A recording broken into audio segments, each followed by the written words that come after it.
Evening बच्चों, good evening. आप लोगों का कमेंट नहीं दिख रहा है बिल्कुल भी।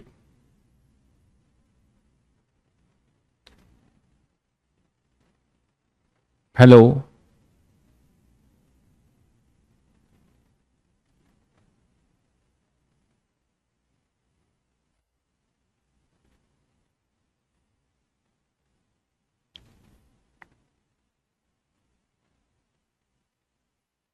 हेलो बच्चे, अगर आप लोग ज्वाइन कर चुके हैं तो प्लीज़ थोड़ा कमेंट करिए, पता लगे। कोई दिख नहीं रहा है। क्या बात है, आज लोग तैयारी कर रहे हैं क्या टेस्ट की?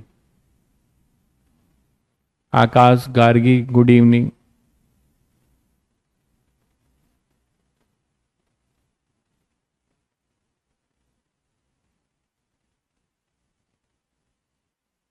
अच्छा, आज क्लास ऑफ लिखी हुई है। अच्छा,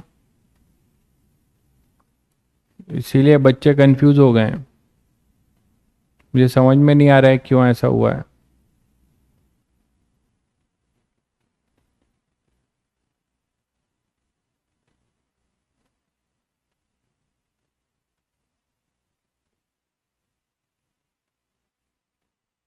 गुड इवनिंग बच्चों।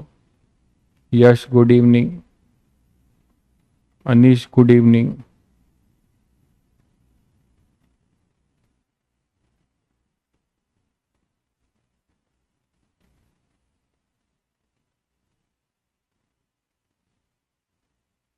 सबको ऑडियो और वीडियो क्लियर है? सभी बच्चों को ऑडियो और वीडियो क्लियर है? तो लास्ट टर्न पे हम लोग जो है एक अच्छा क्वेश्चन कर रहे थे और उसका एक्सप्रेशन हमारे पास ये आया था, है ना। इसका एक्सप्रेशन ये आया था। इसको आप चाहो तो एज ए फॉर्मूला याद भी रख सकते हो कि एक चार्जिंग कैपेसिटर है और दूसरा कैपेसिटर न्यूट्रल है, उसको हम जोड़ रहे हैं और वो डिस्चार्जिंग है। तो इसको याद रखने का ये तरीका है कि ये जैसे आया था, आप एक काम करो, सी के टर्म्स में याद रखो तो आपको ज़्यादा थोड़ा सा ये इजी लगने लगेगा। सी था अपना सी इक्विवेलेंट, ये देखो इसके टर्म्स में। तो आप क्या करो, इसको थोड़ा सा मैं मैनुपुलेट करके लिख रहा हूं। यहां पे मैं C1 C2 इसको ओपन कर दूं तो Q0 C1 upon C1 plus C2 ये आएगा, plus Q0 C2 upon C1 plus C2 और e की power minus T tau T upon RC। तो इसको ऐसे भी लिखा जा सकता है Q0 अपॉन C2, देखो C2 से मल्टीप्लाई किया और C2 से डिवाइड किया और ये बन गया अपना C प्लस Q0, यहां C1 से मल्टीप्लाई डिवाइड किया।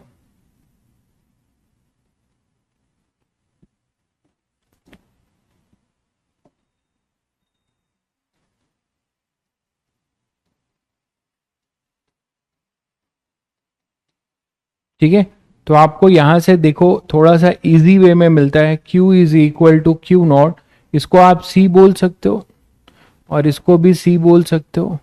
तो Q आ जाएगा Q0 C by C2 plus Q0 C by C1 e की power minus T by RC।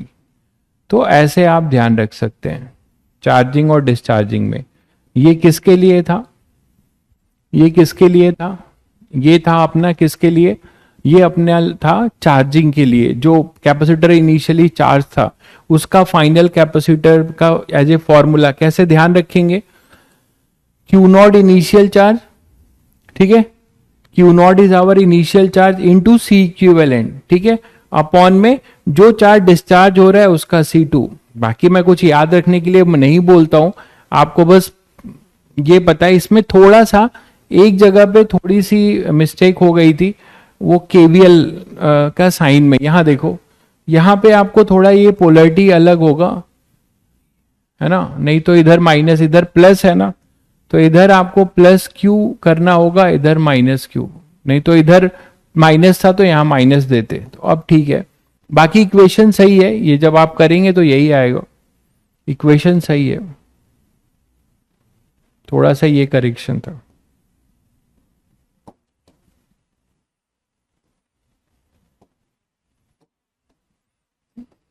ठीक है, तो माइनस से plus Q by C1, Q by C1, फिर ड्रॉप, प्लस से माइनस का ड्रॉप और फिर ये ड्रॉप, तो उधर जाके ये प्लस हो जाएंगे। तो ये अब ये सही है, बस यहां आपको थोड़ा सा करेक्शन था।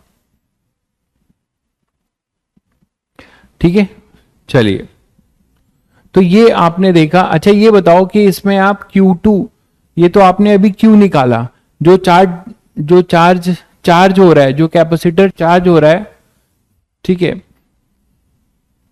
हाँ, वो पता नहीं क्यों उन्होंने मैसेज वहां पे कन्वे किया है कि क्लास ऑफ है, ऐसा कुछ है नहीं, मुझे भी नहीं समझ में आ रहा है। ठीक है, चलिए, तो यहां पे अपने पास Q आ जाएगा। अगर मैं बोल रहा हूं कि चार्जिंग वाले कैपेसिटर का निकालना है फंक्शन ऑफ टाइम, तो चार्जिंग फॉर कैपेसिटर 2,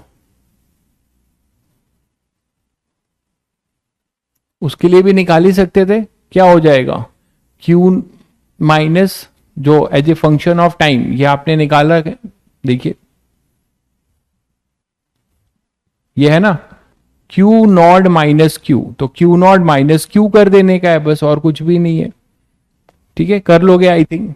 तो Q नॉट माइनस Q, ये Q2 हो जाएगा, चार्ज ऑन द, जो चार्जिंग हो रहा है उसके लिए। तो यहां से Q का फंक्शन निकाल चुके हो, उसी को आपको माइनस कर देना है। ठीक है, चलिए, तो आते हैं थोड़ा आईटी के जो प्रीवियस ईयर क्वेश्चन होमवर्क दिया था उस पे आते हैं। हाँ, एक अच्छा वेरिएशन दिमाग में आया, वो भी कर ही लेते हैं। एक वेरिएशन, नेक्स्ट क्वेश्चन देखो, तो यहां से हटा रहा हूं, वो तो आप कर लोगे, ये कोई बड़ी चीज नहीं है। Q आ गया तो सब कुछ आ जाएगा। मान लो वेरिएशन ऐसा है कि अपने पास एक पैरेलल प्लेट कैपेसिटर है, एक पैरेलल प्लेट कैपेसिटर है, ध्यान दीजिएगा, एक पैरेलल प्लेट कैपेसिटर है, और इसको तुम अभी क्या कर रहे हो,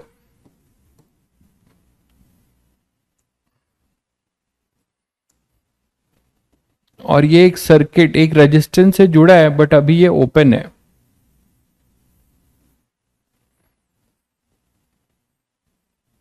ये ओपन है, ठीक है, SW ओपन है। ये दो प्लेट हैं A और B, दो प्लेट हैं A और B। ठीक है, कल क्लास क्यों होगी, कल तो संडे है ना। ठीक है, चलिए, तो यहां पे आपने क्या किया, इसको, इस प्लेट को Q1 दिया और इसको Q2 दिया। इसको आपने क्या दिया, Q1 प्लेट को चार्ज दिया और इसको दिया है Q2। ओके, आपने प्लेट A और B को कितना चार्ज दिया, Q1 और Q2। After giving the charge Q1 and Q2, आपने स्विच को फिर क्लोज किया। तो आपको बताना है कि what will be the charge on plate A and what will be the charge on plate B as a function of time. तो charge on plate A and charge on the plate B as a function of time, आपसे total charge की बात कर रहा है। तो यहां पे बच्चों को, आप लोगों को याद होगा कि मैंने आप लोगों को चार्ज डिस्ट्रीब्यूशन कराया था। इनफाइनाइट प्लेट्स में बहुत सारे चार्ज अगर आप दे रहे हो और उसको क्लोजली लाके रख रहे हो, तो एक ट्रिक भी बताया था कंडक्टर में, याद है किसी बच्चे को, कि यहां पे इसको मैंने Q1 दिया, इसको Q2 दिया, अभी तो ये ओपन है ना। तो क्या हो जाएगा बताओ, इसमें चार्ज का रीडिस्ट्रीब्यूशन होगा। और चार्ज का रीडिस्ट्रीब्यूशन कैसे होगा, इसको टोटल चार्ज का सम, यहां पे क्या आएगा, Q1, तो Q1 प्लस Q2 बाई 2, ये बोलोगे ये पॉजिटिव होगा, और इतना ही यहां पे दे देते थे, Q1 प्लस Q2 बाई 2, तो दोनों का सम डिवाइडेड बाई 2 आउटर सरफेस पे दे देते। फिर आइसोलेटेड प्लेट पे हम चार्ज कंजर्व करते थे, आइसोलेटेड प्लेट पे हम चार्ज कंजर्व करते थे। ठीक है, तो आइसोलेटेड प्लेट पे चार्ज कंजर्व करोगे तो इनसाइड क्या हो जाएगा, यहां पे कितना हो जाएगा, Q1 माइनस Q1 बाई 2, ये इनसाइड का कितना हो जाएगा, Q1 माइनस, तो मैं अलग से लिख के कैलकुलेट करके यहां लिख दे रहा हूं। ठीक है, तो यहां पे अगर आप Q1 और Q2 बोल रहे हैं, यहां पे कुछ Q मान रहे हैं, और यहां पे फिर ऑब्वियसली इक्वल और अपोजिट होता है, तो Q कितना होगा, ये Q कितना होगा, चार्ज कंजर्वेशन अप्लाई करो, कितना हो जाएगा अपने पास Q1 minus Q1 plus Q2 by 2। तो ये आएगा Q is equal to 2Q1 minus Q1 minus Q2 by 2, that is Q is equal to Q1 minus Q2 by 2। Q is equal to Q1 minus Q2 by 2। तो यहां पे अपने पास क्या आ जाएगा, Q की वैल्यू Q1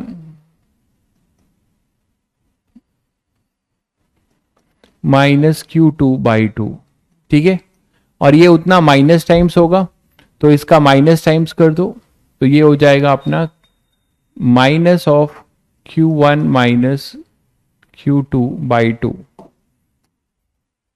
तो finally मैं यहां लिख रहा हूं, ये जो हमने अननोन Q माना था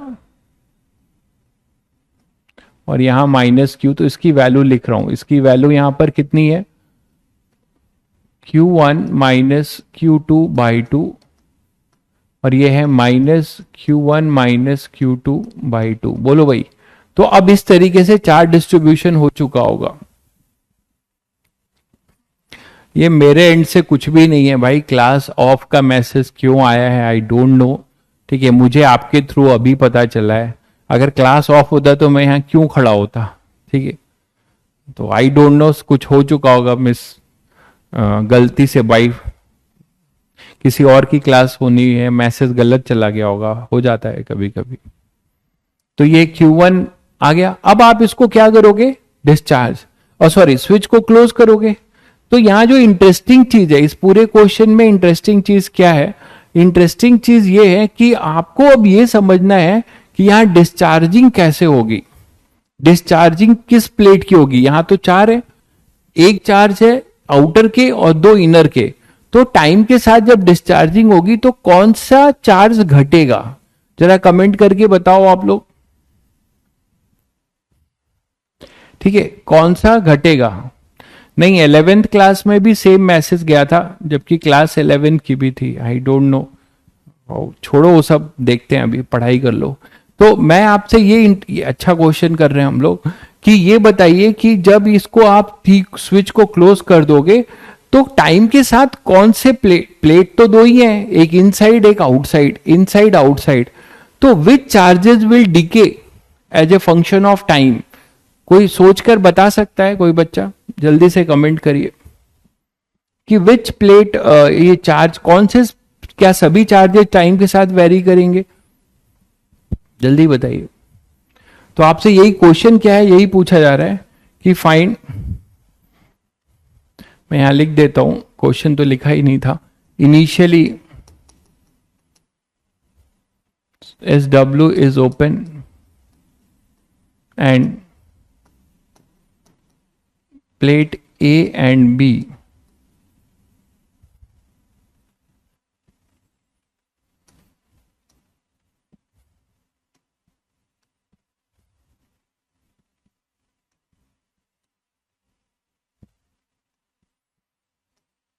Q1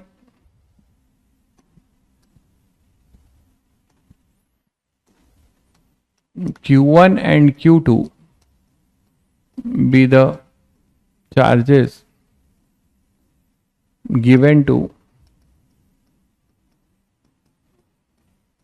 plate A and B, given to plate A and B. Find the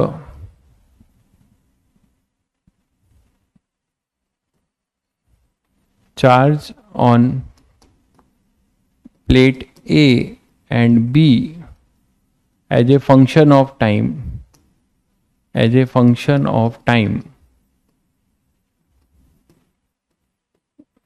when switch is closed. Take t equal to 0 when SW close। तो ये आपका पूरा क्वेश्चन है, इसी को हम लोग कर रहे हैं।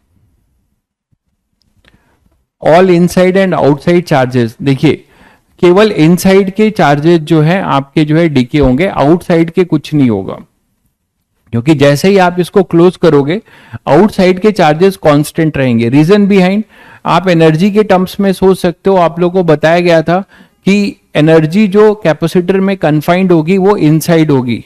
पोटेंशियल डिफरेंस कहां पे आएगा, यहां पे केवल पोटेंशियल, ये कैपेसिटर बनेगा, ये आउटसाइड ये हमेशा कांस्टेंट बना रहेगा और ये भी कांस्टेंट रहेगा।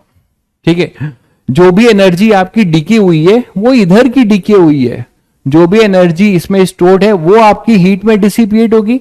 और आप लोगों को बताया था मैंने कि यहां पर एनर्जी के लिए इलेक्ट्रिक फील्ड रिस्पॉन्सिबल है, और इलेक्ट्रिक फील्ड के लिए इस चार्ज और इस चार्ज का यहां पर कोई कंट्रीब्यूशन नहीं है। जो भी इलेक्ट्रिक फील्ड होता है वो केवल इनसाइड की वजह से होता है, ये मैंने बताया था। इसका और इसका तो कैंसिल आउट हो जाता है। ठीक है, तो केवल अपने पास जो चार्ज जो टाइम के साथ बदलेगा वो इनसाइड का बदलेगा, ये ध्यान रखिएगा। तो व्हेन स्विच इज क्लोज, और ये आरसी सर्किट डीके का केस हो जाएगा। When switch is SW is close, only charges inside the plate will change। क्योंकि आप एनर्जी से देखते हो ना, एनर्जी में क्या लिखोगे, Q²/2C, तो Q में कौन सा Q आएगा, Q में कौन सा Q आएगा, ये Q आएगा भाई, और यही एनर्जी यहां पे डिसिपिएट हो रही है। तो अंदर के जो चार्जेस हैं Q²/2C, और वो Q²/2C इस इलेक्ट्रिक फील्ड की पोटेंशियल एनर्जी है, और इलेक्ट्रिक फील्ड जो कंट्रीब्यूट करेगा केवल ये चार्जेस करेंगे, ये बाकी ये दोनों नहीं करेंगे। आपको पता है ये बात, कैपेसिटर में पढ़ा आपने। Charges inside the plate will change. ठीक है, तो चलिए बता दीजिए फिर, एट एनी टाइम T=T क्या होगा। ठीक है, इनिशियल Q0 क्या मान लेंगे, Q0 एक तरीके से आप ऐसे एक कैपेसिटर मान लेंगे जिसमें कितना चार्ज है, Q1 माइनस Q2/2, एक ऐसा आप कैपेसिटर मान लेंगे कितने का, Q1 माइनस Q2/2, और ये माइनस Q1 माइनस Q2/2। तो मैं यहां लिखे दे रहा हूं Q0 अपने पास होगा Q1 माइनस Q2/2। तो किसी जनरल टाइम में Q क्या हो जाएगा, Q0 e की पावर माइनस T/टाउ, टाउ तो वही RC होगा। Q0 की वैल्यू ये आ जाएगी, तो Q आएगा Q1 माइनस Q2/2 e की पावर माइनस T/RC। ठीक है, तो ये होगा इनसाइड।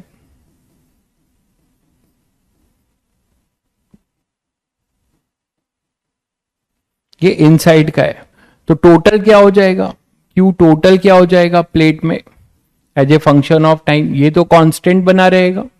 तो आप ऐसे लिख सकते हैं Q1 प्लस Q2/2 प्लस ये आउटसाइड कांस्टेंट रहेगा, इनसाइड का Q1 माइनस Q2/2 e की पावर माइनस T/RC। तो that will be your for left charge, left side के चार्ज का होगा। इसी तरीके से आप राइट के लिए Q2, ये कौन सा हो जाएगा, left plate. Q total right plate क्या लिख सकते हो, इसी तरीके से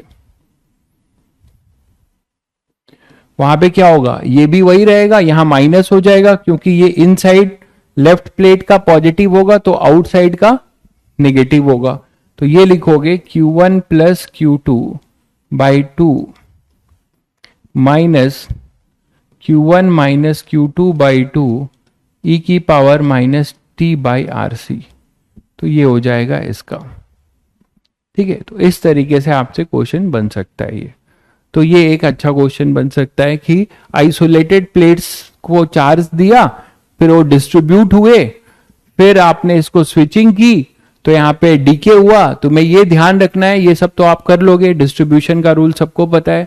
आपको बस ये ध्यान रखना है कि स्विचिंग के बाद इसमें डीके शुरू हो जाएगा, और डीके जो होगा वो टाइम के साथ इनसाइड का होगा, क्योंकि एनर्जी के लिए रिस्पॉन्सिबल ये दोनों चार्ज होंगे जो इसमें स्टोर्ड है Q²/2C। क्लियर है सभी बच्चों को। आगे बढ़े। अभी तक मैंने बस यही पढ़ाया है, एक क्वेश्चन कराया है, देख लीजिएगा। एक क्वेश्चन, ये क्वेश्चन कराया है, ठीक है।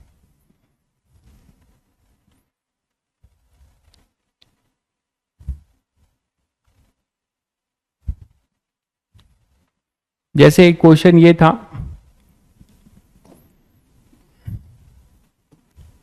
ये तुम लोगों ने किया होगा, बहुत बच्चों ने, आई थिंक बहुत बच्चों ने कर लिया होगा। एक कोई बड़ी सी सर्किट है, इस बड़ी सी सर्किट का कुछ पार्ट है, किसी सर्किट का आपको ये पार्ट दिया हुआ है। A part of a circuit in a steady state along the current flowing in the branches, the values of resistance etc shown in the figure. Calculate the energy stored in the capacitor. तो energy stored in the capacitor, ये जो आपको capacitor दिखता है 4 microfarad, इसमें हमें energy stored निकालना है। Energy stored in 4 microfarad capacitor, ये निकालना है। और इसमें पूरी क्वेश्चन की सबसे इंपॉर्टेंट लाइन ये है, पूरा क्वेश्चन यहीं पे है, टिका हुआ है, अगर इसको आपको ध्यान से देखना होगा। This is your steady state पूछा है, तो आपको खुश होना चाहिए कि स्टेडी स्टेट जब इसने पूछा है, तो स्टेडी स्टेट में मैंने आप लोगों को कैपेसिटर का बिहेवियर बताया है। याद है सभी बच्चों को कि स्टेडी स्टेट में कैपेसिटर कैसा बिहेव करता है? स्टेडी स्टेट में कैपेसिटर कैसा बिहेव करता है?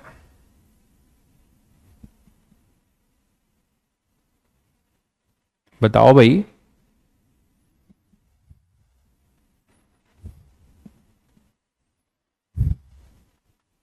स्टेडी स्टेट में कैपेसिटर कैसा बिहेव करता है?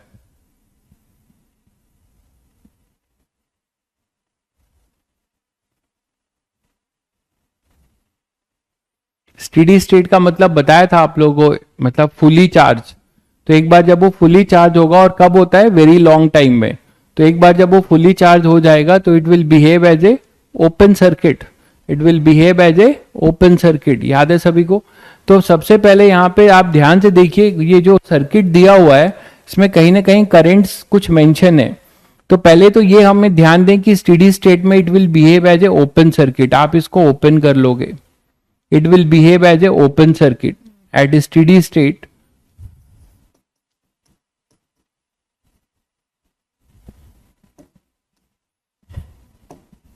तो at steady state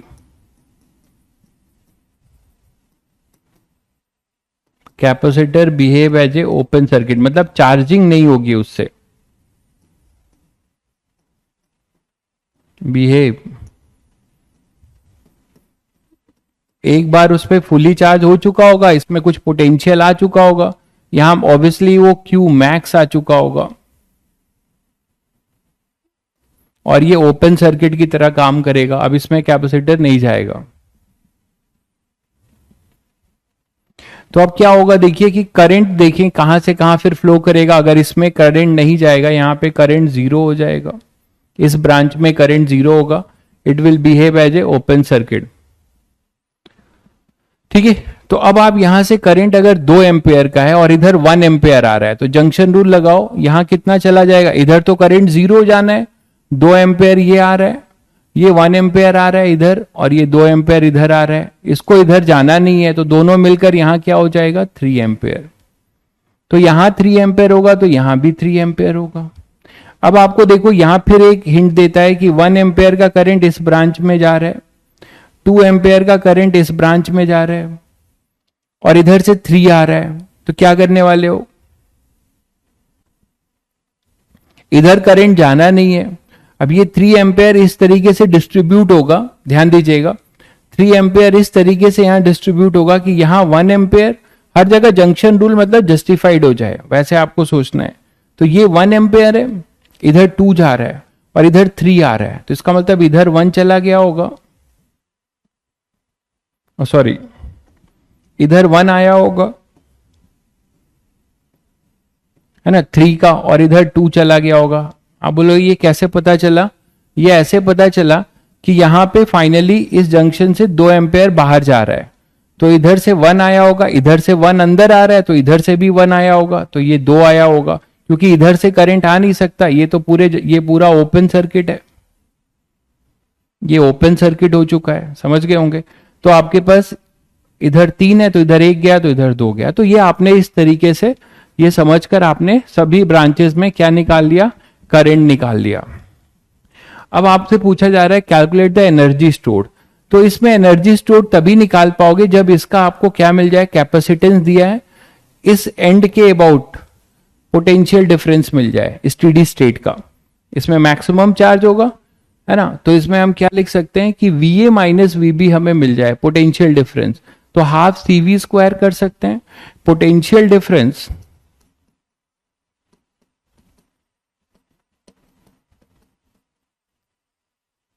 across the capacitor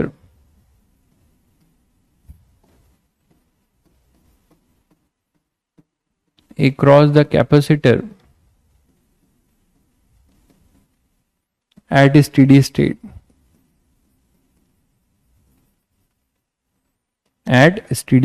क्या होगा बताओ। कुछ v मान लेते हैं, वो किसके बराबर होगा, कुछ V A minus V B के, जो भी होगा, मॉड ले रहे हैं कोई पॉजिटिव नेगेटिव। तो ये वैल्यू हम निकाल सकते हैं। कैसे निकालेंगे, अगर ये निकल जाए तो एनर्जी हो जाएगा हाफ सी वी स्क्वायर। सी दिया हुआ है और वी हमें मिल जाएगा।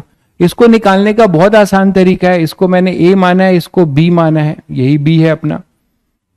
तो आप इस जंक्शन में घूम जाओ, यहां से ए से चलो, यही तो ए है अपना, ये बी है, ठीक है।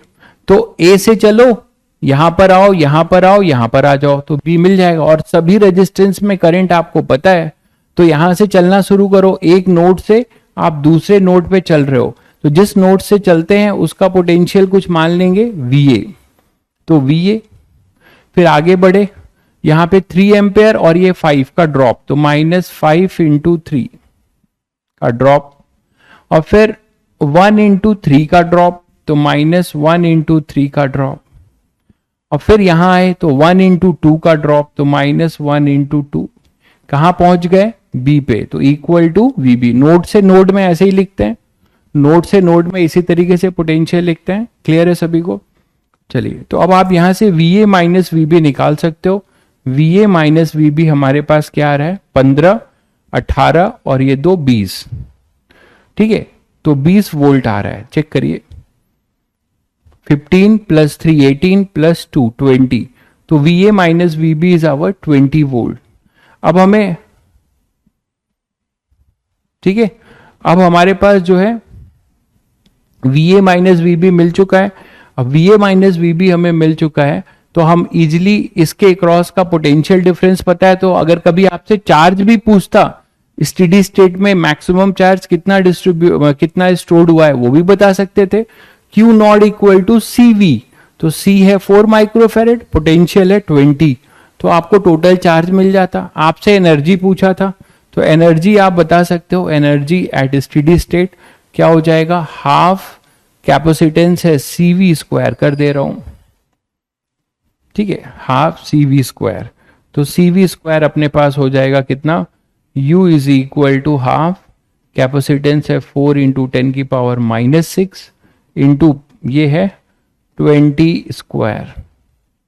तो देख लीजिए कितना आ रहा है, ये 4, ये 8, 2, ये 2 बचेगा और यहां से 4 आएगा, तो ये हो जाएगा 8, और यहां पे 10 की पावर -6 और यहां पे 10 स्क्वायर। तो आप माइक्रो कुलम में, माइक्रो जूल में लिखना चाहते हैं तो उसमें लिख सकते हैं। तो आप लिख सकते हैं 800 माइक्रो जूल, इसको आप लिख सकते हैं 800 माइक्रो जूल। चेक करिए जरा आंसर सभी लोग, 800 माइक्रो जूल, आंसर चेक करिए।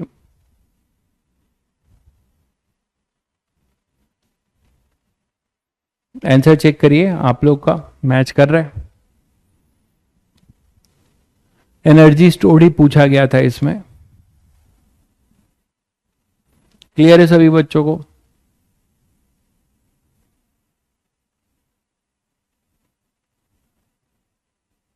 कमेंट्स नहीं आ रहे हैं आपके लोगों के।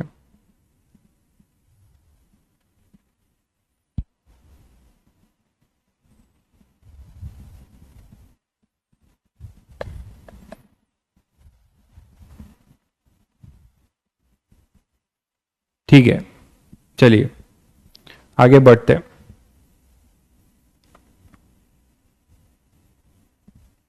जैसे 90 एक क्वेश्चन ये आया हुआ है, in the circuit shown in the figure the battery is an ideal one with EMF V volt, the capacitor is initially uncharge, capacitor uncharge है, the switch is close at t equal to 0, तो t equal to 0 पे close होता है, ये initially अनचार्ज है, कोई charge इसमें नहीं है।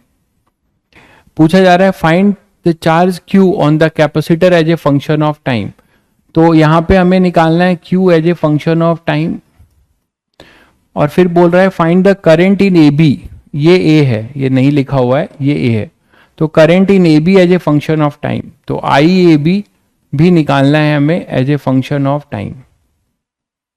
ठीक है, कोई सब्जेक्टिव क्वेश्चन रहा होगा, ये सब एडवांस के ही क्वेश्चन है। चलिए, तो अब आप इस क्वेश्चन को दो तरीके से कर सकते हो। मैंने आप लोगों को दो मेथड बताया, एक ट्रिक वाला बताया कि पहले जो है आप दो चीजें निकालनी होती है charge as a function of time लिखने के लिए, क्या क्या,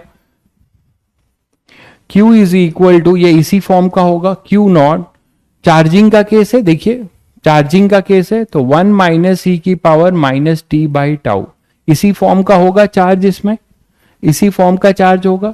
तो दो चीजें निकाल ले जाएंगी, अगर ये मैक्सिमम चार्ज और ये टाउ, दो चीजें आप निकाल ले जाओगे तो हो जाएगा।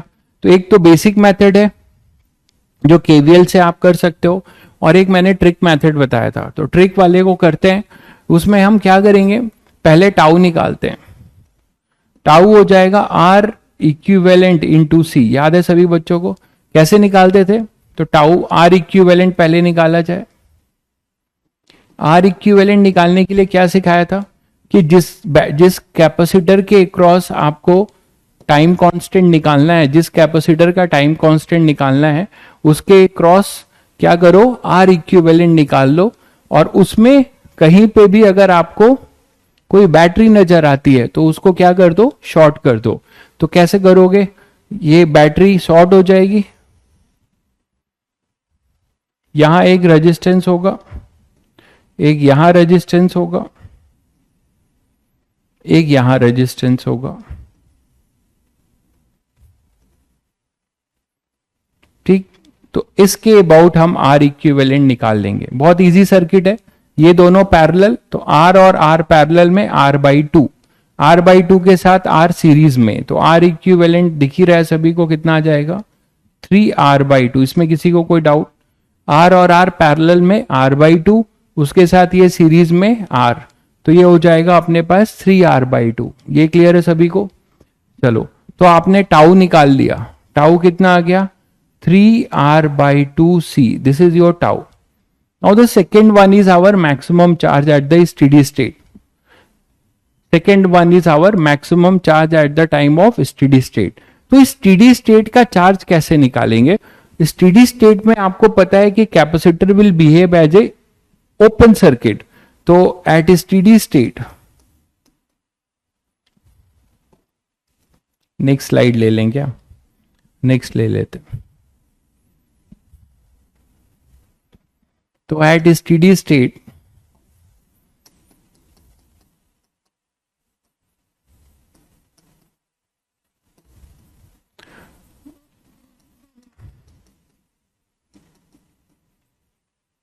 ये सबको पता है फुल्ली चार्ज हो जाएगा एंड वहां से कोई भी करंट पास नहीं होगा, acts as a open circuit. तो अब इफेक्टिव सर्किट कैसी होगी वो आप बना सकते हो, स्टेडी स्टेट की ऐसी होगी।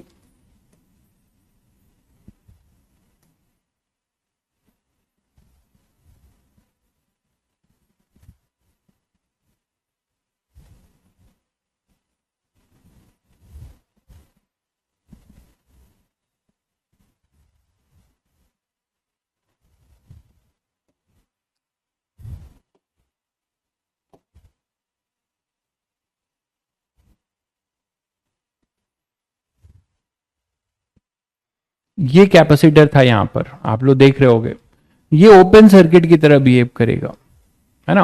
कैपेसिटर अपना यहां पे लगा था जो, वो एक तरीके से ओपन सर्किट की तरह बिहेव करेगा, मानते हो कि नहीं। और यहां पे फुली चार्ज हो चुका होगा। ठीक, तो हम मैक्सिमम चार्ज ये निकालना चाहते हैं। ये कैसे निकलेगा? अगर हम यहां का पोटेंशियल मान ले ए और बी है और कैपेसिटेंस सी है इसका, तो हम अगर वीए माइनस वीबी निकाल लें तो चार्ज आ जाएगा ना maximum eight the time of steady state.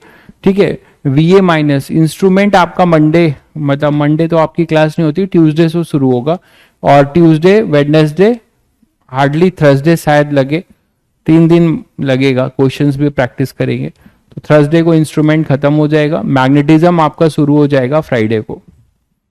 तो ये ए और बी है, ये अपने पास हो जाएगा प्लस क्यू नॉट, गायब हो गया,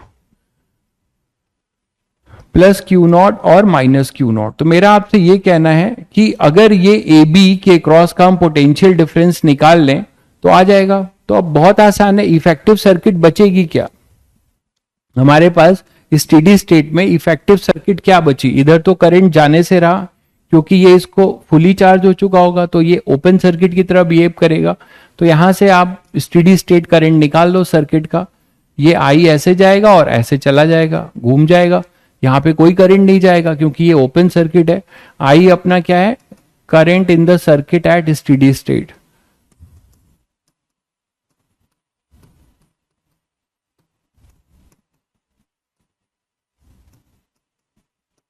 ये बोल सकते हो current in the circuit eight the time of steady state. Clear है? तो देखिए क्या हो जाएगा, यहां से आप ये निकाल लो, एक केवीएल लगा लो, सीधे सीधे आई क्या हो जाएगा? V अपॉन, ये तो सीधे दिखता है, दो ही इफेक्टिव रेजिस्टेंस होंगे, तो V अपॉन 2R ये करंट हो जाएगा।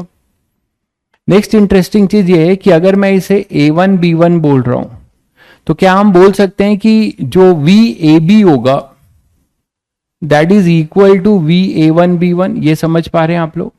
जो इसके क्रॉस का जो पोटेंशियल ड्रॉप होगा वो इसके बराबर होगा, क्योंकि इसमें करंट स्टेडी स्टेट में 0 है भाई, तो यहां से कोई ड्रॉप नहीं आएगा, इस रेजिस्टेंस से कोई ड्रॉप नहीं आएगा, because there is no current at the time of steady state. की सारी एनालिसिस हो रही है, जनरल नहीं हो रही है, उस पर्टिकुलर स्टेडी स्टेट की बात हो रही है। तो यहां पे A1 और A इसके बीच में जो रेजिस्टेंस लगा है, यहां से कोई भी करंट फ्लो नहीं होगा।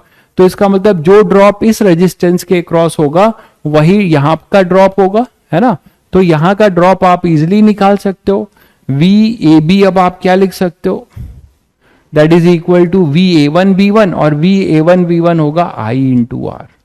तो ये कितना आ जाएगा? I आपने अभी निकाला V/2R into R, that is V/2।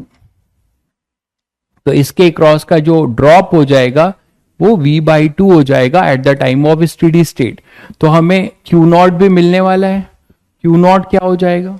तो Q naught is equal to CV/2। Q naught भी मिल गया, it is CV/2। Q not हमें मिल गया CV/2। तो अब हम लोग general Q as a function, इसका जनरल Q लिख सकते हैं, इसका general Q as a function of time.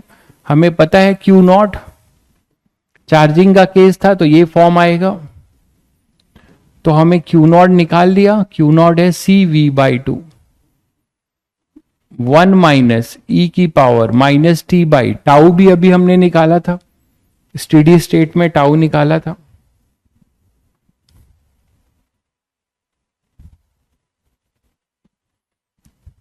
कितना आया था टाउ?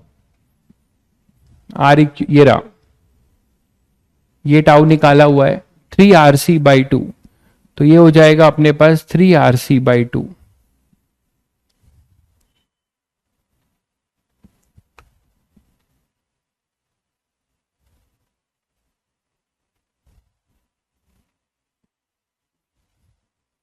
RC/2, तो 2 ऊपर चला जाएगा। तो नाउ ये आपसे पूछा गया था, तो this is your charge as a function of time. तो आपने इस तरीके से निकाल लिया। बाकी आप केवीएल वाले मेथड से भी निकाल सकते हैं, लेकिन उसमें आपको मेहनत करनी पड़ेगी। याद है क्वेश्चन हम लोगों ने किया था, ठीक है? तो ये क्लियर है सभी बच्चों को? आगे बढ़े, यस नो लिख दो यार, कुछ पता ही नहीं चल रहा है कि तुम लोग कमेंट कर पा रहे हो कि नहीं कर पा रहे हो। आज जनता काफी कम है क्या?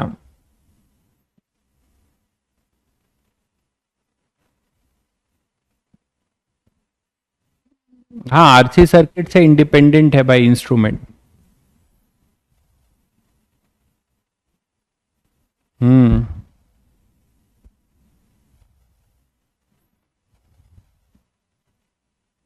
इसीलिए कोई बात नहीं। नेक्स्ट क्वेश्चन जो आया था वो 2005 में आया था। आज जल्दी छोड़ देंगे तुम लोगों को, कल टेस्ट भी है तुम लोगों का, थोड़ा आराम कर लोगे। तो ये PYQs निपटा के आज क्लास ऑफ करेंगे। तो in the given circuit the switch S is close at time t equal to 0, the charge Q on the capacitor at any time t is, ये ठीक वैसे ही क्वेश्चन देखो फिर रिपीट मारा है। ये कब आया था? 1988 में आया था, बहुत पुराना है। फिर 2005 में ये क्वेश्चन रिपीट मारा है। तुम लोग फटाक से इसका आंसर बताओ। The charge Q on the capacitor at any instant t is this, ये दिया हुआ है, ये तो हमें पता भी होता है कि चार्जिंग के टाइम में किसी कैपेसिटर पे जो चार्ज है as a function of time यही होता है, इसी के फॉर्म में। तो आपसे वही पूछ लिया है, Q0 पूछ लिया है और अल्फा पूछ लिया है। तो आपको Q0 बताना है और अल्फा बताना है। तो क्या मतलब है? मतलब कैपेसिटर पे charge as a function of time निकाल लो और उसको कंपेयर कर दो, you will get the answer. ठीक है। और आपको करने का तरीका, बहुत सारा तरीका बताया, जिसमें कि आपको ट्रिक वाला तरीका अपनाओगे तो जल्दी हो जाएगा। तो सबसे पहले आपको क्या निकालना चाहिए? इसमें टाउ निकालना चाहिए। टाउ निकालने के लिए आर इक्विवेलेंट निकालना चाहिए। तो सबसे पहले आर इक्विवेलेंट निकाल लें। आर इक्विवेलेंट निकालने के लिए क्या सिखाया गया है? एक ही कैपेसिटर है तो इसके अबाउट इसको क्या करना है? इक्विवेलेंट, इसके अबाउट इस सर्किट का आर इक्विवेलेंट निकालना है। कैसे निकालोगे? Q0 5 कैसे आएगा यार? एक्सप्रेशन में आएगा ना। Q0 5 कैसे आएगा? कोई वैल्यू तो दी नहीं हुई है तुम्हें। तो यहां पर अपने पास ए बी के अबाउट इसको ओपन करो और बैटरी को शॉर्ट करो, तो कुछ ऐसा होगा। सर्किट अब ऐसा हो जाएगा R1।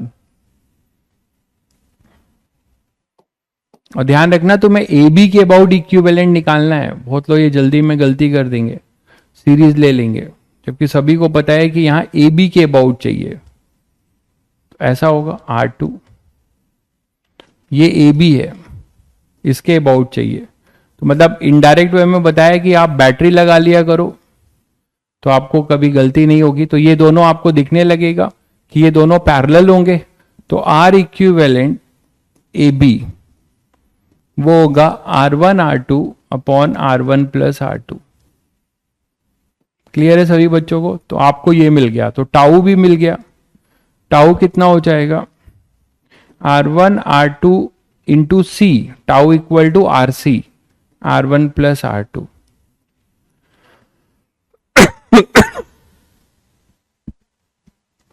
क्लियर है? तो R1 R2 C upon R1 plus R2 ये हो जाएगा अपना टाउ। तो आपने टाउ निकाल लिया। अब टाउ निकालने के बाद Q0 निकालना है। तो Q0 निकालने के लिए आप किसकी बात करते हो? Steady state. तो at the time of steady state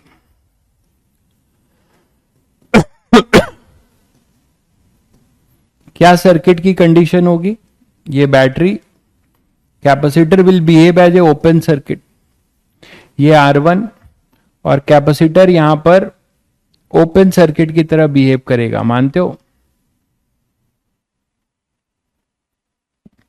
और ये हो जाएगा R2। तो ये भी आसान हो गया। इसका मतलब स्टेडी स्टेट में इस पे मैक्सिमम चार्ज आ चुका होगा और ये पॉइंट के बीच का हम पोटेंशियल अगर निकाल लें तो हमें Q0 मिल जाएगा, है ना? Q0 मिल जाएगा। तो आप स्टेडी स्टेट में करंट जो फ्लो होगी केवल यहां से आएगी और फिर ये ऐसे चली जाएगी। यहां पे कोई करंट नहीं जाएगा क्योंकि ये ओपन सर्किट है। तो this is eight the time of steady state current है। सर्किट में यहां से करंट फ्लो हो रहा होगा, that is your steady state. तो ये आप निकाल सकते हो बहुत आसानी से। ये दोनों सीरीज में हो जाएंगे इस टाइम पे, तो आई क्या लिखोगे, आई हो जाएगा V upon R1 plus R2। आई आ जाएगा V upon R1 plus R2। धीरे धीरे बैकलॉग आप निपटाइएगा, कोई दिक्कत नहीं है, बड़े टॉपिक्स हैं आपके, तो बैकलॉग आराम से करिएगा, कोई इश्यू नहीं है। आप मैग्नेटिज्म से अच्छे से पढ़िए, मैग्नेटिज्म से आपको कोई दिक्कत नहीं आएगी। वी या इंस्ट्रूमेंट से भी पढ़ सकते हैं, इतना बेसिक तो आता है आप लोगों को करंट का, तो इंस्ट्रूमेंट से भी पढ़ सकते हो। V by R1 plus R2। अब आप देखो यहां पे जो पोटेंशियल ड्रॉप, आपको ये VAB चाहिए था, तो यार जो VAB है वो वही है ना जो R2 के क्रॉस का ड्रॉप है, क्योंकि ये दोनों पैरेलल में है। तो आप बता सकते हो कि VAB is equal to potential across the resistance R2, और इसके क्रॉस का करंट आपको पता है, तो I इंटू R2 हो गया। तो VAB कितना हो गया, VAB हो गया अपना I, मतलब VR2 upon R1 plus R2, VR2 upon R1 plus R2। बताओ,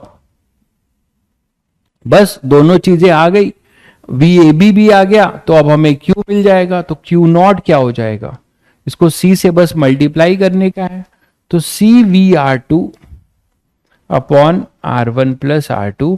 this is your steady state charge on the capacitor. Fully charge होने पे maximum charge on the capacitor है ये।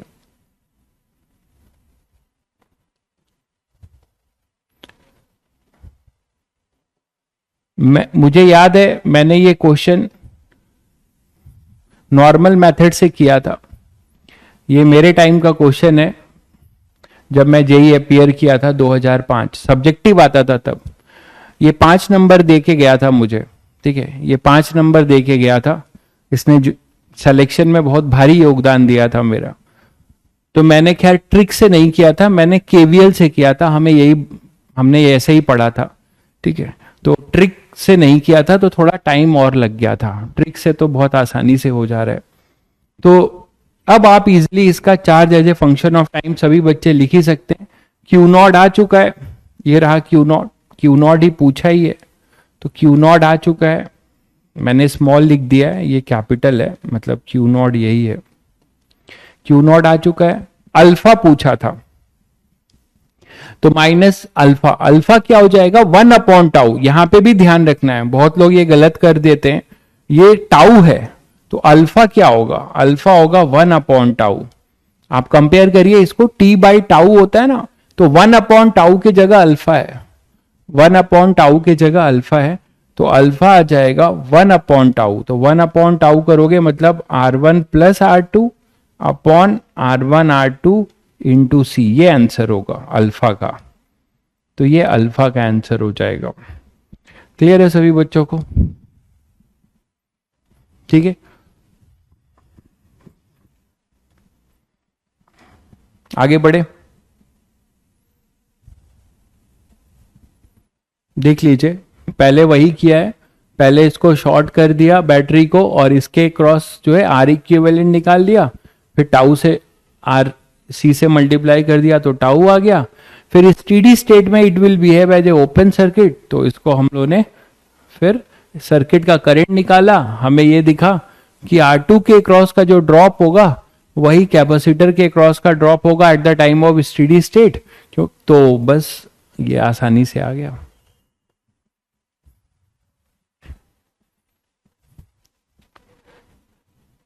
नेक्स्ट आरसी का 2021 का लेटेस्ट क्वेश्चन आया है। ये क्वेश्चन भी बहुत बच्चों को आईआईटीएन बना दिया होगा, अगर जिन बच्चों ने कर लिया होगा ये क्वेश्चन भी आईआईटीएन बनाने में बहुत राहत कर दिया होगा। आप देखिए, अगर आप खुद से ट्राई करें तो बहुत आसानी से कर सकते हैं। ये क्वेश्चन भी पूछा जा रहा है कि in the circuit shown below the switch S is connected to position P.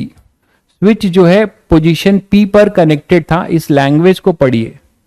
For a long time. तो लॉन्ग टाइम का मतलब समझते हैं कि ये बहुत लंबे समय तक ये कनेक्टेड था, ये जो है बहुत लंबे समय तक कनेक्टेड था। तो इसका क्या मतलब है? For a very long time, infinite time में फुली चार्ज होता है कैपेसिटर, अपनी मैक्सिमम वैल्यू लेता है। ग्राफ भी खींचा था आप लोगों ने। तो इसका मतलब कैपेसिटर जो है, जब ये स्विच यहाँ पे पी पे कनेक्टेड रहा होगा, तो ये कैपेसिटर जो है अपना स्टेडी स्टेट अटेंड कर चुका होगा। तब ये बोलते हैं कि charge on the capacitor become Q1। तो एक तरीके से आपसे क्या पूछ रहे हैं, ये आपसे पूछ रहे हैं कि जब ये स्टेडी स्टेट अटेंड कर चुका है, तो बताओ इसमें मैक्सिमम चार्ज जो होगा वो Q1 है, तो बताओ Q1 क्या होगा। तो क्या आप ये नहीं कर सकते? अभी तक तो यही करते हैं, यही Q1 आपसे पूछ रहा है। तो पहले पार्ट के लिए, at the time of steady state,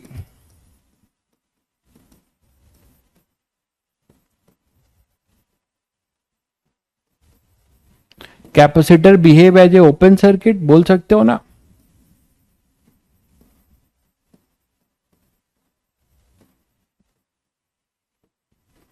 तो पहले केस में जब स्टेडी स्टेट अचीव हुआ तो सर्किट कैसे बनेगा? ये 1 ओम,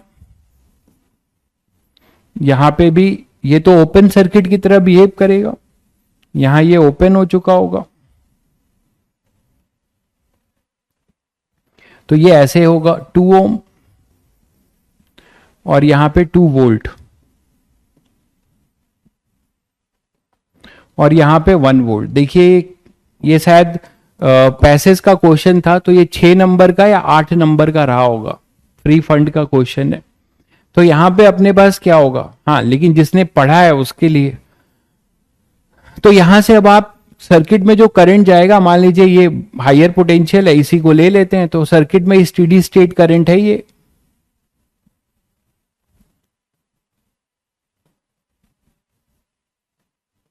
यही है ना। तो ये ऐसे चला जाएगा और ये ऐसे चला जाएगा, फिर ऐसे चला जाएगा।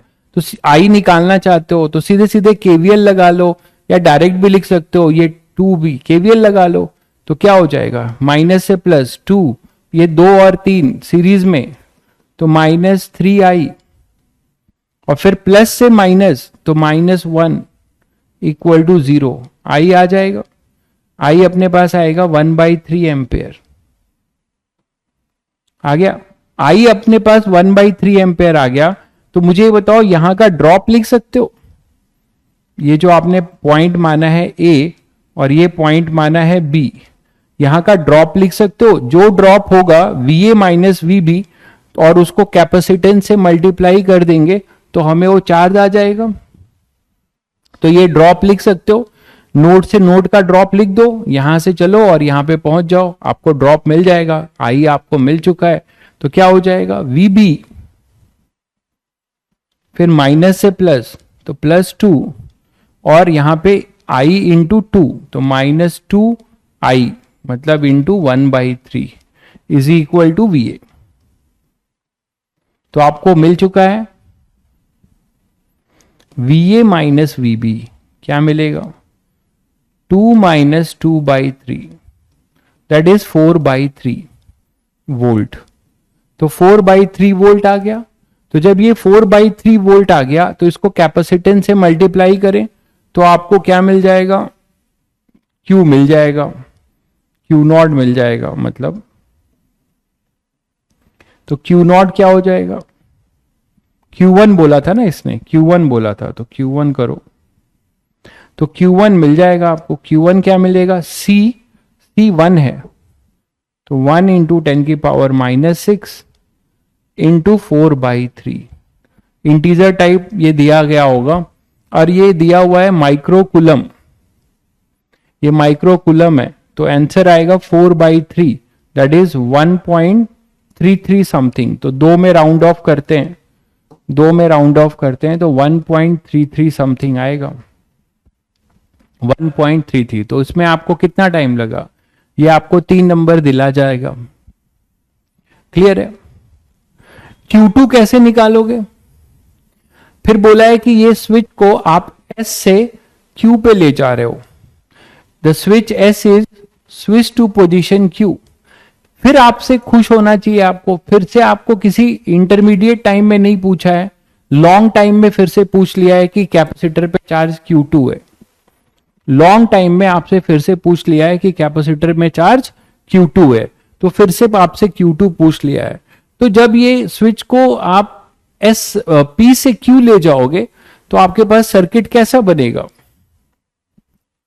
सर्किट कुछ ऐसा बनेगा। बी पार्ट के लिए Q2 निकालना चाह रहे हैं हम लोग, ये भी स्टेडी स्टेट का ही चार्ज है, तो ये कुछ ऐसा बनेगा सर्किट।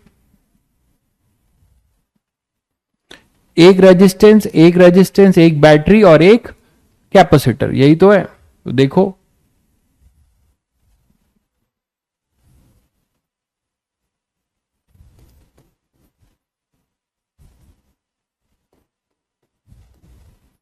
आपने इसको 1 वोल्ट तो अलग हो जाएगा,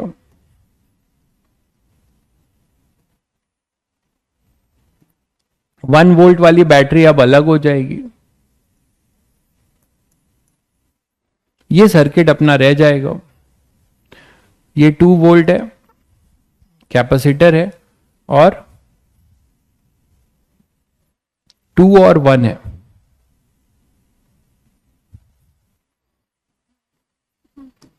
ये बचेगा। तो at the time of steady state फिर से क्या होगा? Eight the time of steady state फिर से ये कैपेसिटर फुली चार्ज हो चुका होगा और ये कुछ ओपन सर्किट की तरह बिहेव करेगा।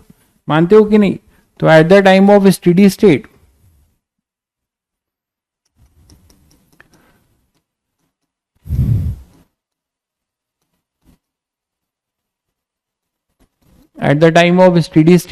सर्किट क्या क्या कंडीशन होगा? सर्किट ऐसा कुछ दिखेगा, ये 1 ओम, ये कैपेसिटर ओपन,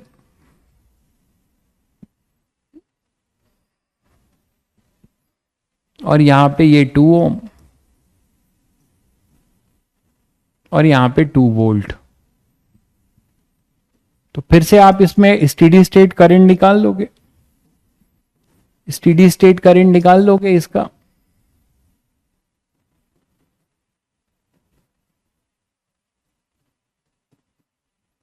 और वो ये आएगा, ठीक है, कितना आई कितना हो जाएगा यहां पर 2 अपॉन टोटल रेजिस्टेंस 3, ये आ जाएगा स्टेडी स्टेट करंट। तो जो ड्रॉप, फिर से आप ये बोल सकते हो ये बी है ये ए है, तो आप यहां से VB माइनस VA निकाल लो, यहां का ड्रॉप। तो यहां से यहां बढ़ोगे तो कितना आएगा? VB माइनस से +2, फिर ड्रॉप, तो -2/3 इंटू 2 का drop is equal to VA। तो VB minus VA equal to 4/3। आप VB माइनस VA मतलब पॉजिटिव ले लो, VA माइनस VB वो हो जाएगा अपने पास 2 - 4/3, दैट इज 2/3। ठीक, तो 2/3 अपने पास कितना आ जाएगा? इसका कितना आया था? 4/3, तो ये तो 1.33 होगा। ठीक है, ये क्या है? 2/3।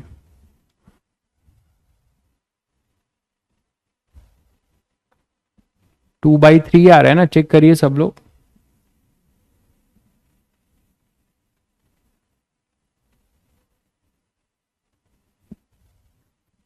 हाँ, 6 - 4 2/3 आएगा, तो VA माइनस VB आ जाएगा, पोटेंशियल ड्रॉप आपको मिल जाएगा। तो इसका स्टेडी स्टेट चार्ज जो होगा Q2 वो हम लिख सकते हैं, C तो 1 माइक्रोफैरेड ही था ना, तो C into VA minus VB, तो 1 इंटू 10⁻⁻6 इंटू 2/3। यार लेकिन ये 2/3 0.6 आ रहा है, 66 ना, 0.66 आ रहा है। हाँ, तो ये 0.66 आ रहा है माइक्रो कूलम। तो आपसे डायरेक्ट Q2 पूछा था क्या? तो ये डेसिमल का राउंड ऑफ नहीं हो रहा है, क्यों? यहां पे एक इंटीजर आना चाहिए फिर, या 0 पॉइंट करके, पता नहीं, एक बार चेक करो जरा। 0.66 ही आ रहा है, तुम लोग का क्या आ रहा है? सही है, ठीक है।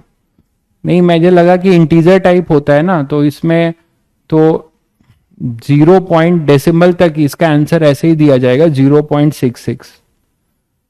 हाँ ऐसे ही दिया जाएगा, फिर ऐसे ही दिया जाएगा। ठीक है, चलो फिर आज आधे घंटे पहले छोड़ रहा हूं तुम लोगों, तुम लोग भी अपना रिवाइज वाइज कर लो। और नया टॉपिक अभी एमीटर पढ़ाएंगे नहीं, नहीं तो बहुत बच्चों का नुकसान हो जाएगा, वो पता नहीं कैसे मिसकम्युनिकेशन हुआ है। ठीक है, चलिए फिर आरसी सर्किट अपना कंप्लीट होता है। आप लोग जो है आरसी सर्किट के, मैं फिर बोल रहा हूं, एटलीस्ट काम जो करना है यहां से सारे इलिस्ट्रेशन करने के बाद और डीपीपी करने के बाद पीवाईक्यूज, तो एटलीस्ट आप जेई मेंस के पीवाईक्यूज आरसी सर्किट के करिएगा, देखिएगा बहुत सारे क्वेश्चन मोस्टली आप कर ले जाएंगे अब। ठीक है, तो ये मिनिमम वर्क है, इतना आप कर रहे हैं तो आप अपने आप को सेव कर रहे हैं कहीं ना कहीं। बाकी एडवांस आपको कराया जा रहा है, सब एडवांस के ही पीवाईक्यूज थे जो हम लोगों ने किए, हर चैप्टर के हर टॉपिक के कर रहे हैं हम लोग, तो वो सब चीजें आपकी कवर हो रही हैं एडवांस।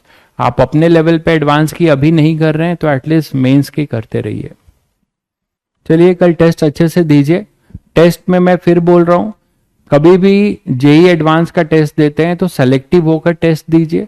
जो भी क्वेश्चंस आपको आते हैं पहले वो करिए, क्योंकि देखिए जेई एडवांस में दिखा दिखाया एग्जैक्ट वैसा क्वेश्चन नहीं होगा, आपको खुद भी दिमाग चलाना होगा, कम टाइम में बड़े बड़े क्वेश्चंस होते हैं, पढ़ना होगा। तो चालाकी ये दिखानी चाहिए कि हम उसमें से कौन से क्वेश्चंस पिक कर लें। ठीक है, हमें 35-40% कम अचीव करना है कम से कम। ठीक है, तो 35-40% आप अचीव कर रहे हैं, ये कम से कम है। अब तो जो कट ऑफ देख के लगता है कि आपको 60% करना पड़ेगा एक ठीक ठाक रैंक के लिए। ठीक है, तो चलिए फिर आज क्लास यहीं खत्म करते हैं। कल के लिए आप लोगों को बेस्ट ऑफ लक, मिलते हैं फिर ट्यूसडे को। तो ट्यूसडे को इंस्ट्रूमेंट स्टार्ट करेंगे। ठीक है, ये आरसी सर्किट और इंस्ट्रूमेंट, इससे क्वेश्चंस खासकर जेई मेंस में तो आना ही आना है, दोनों से आता है। पूरे करंट का ये सबसे इंपॉर्टेंट पार्ट थे। ठीक है,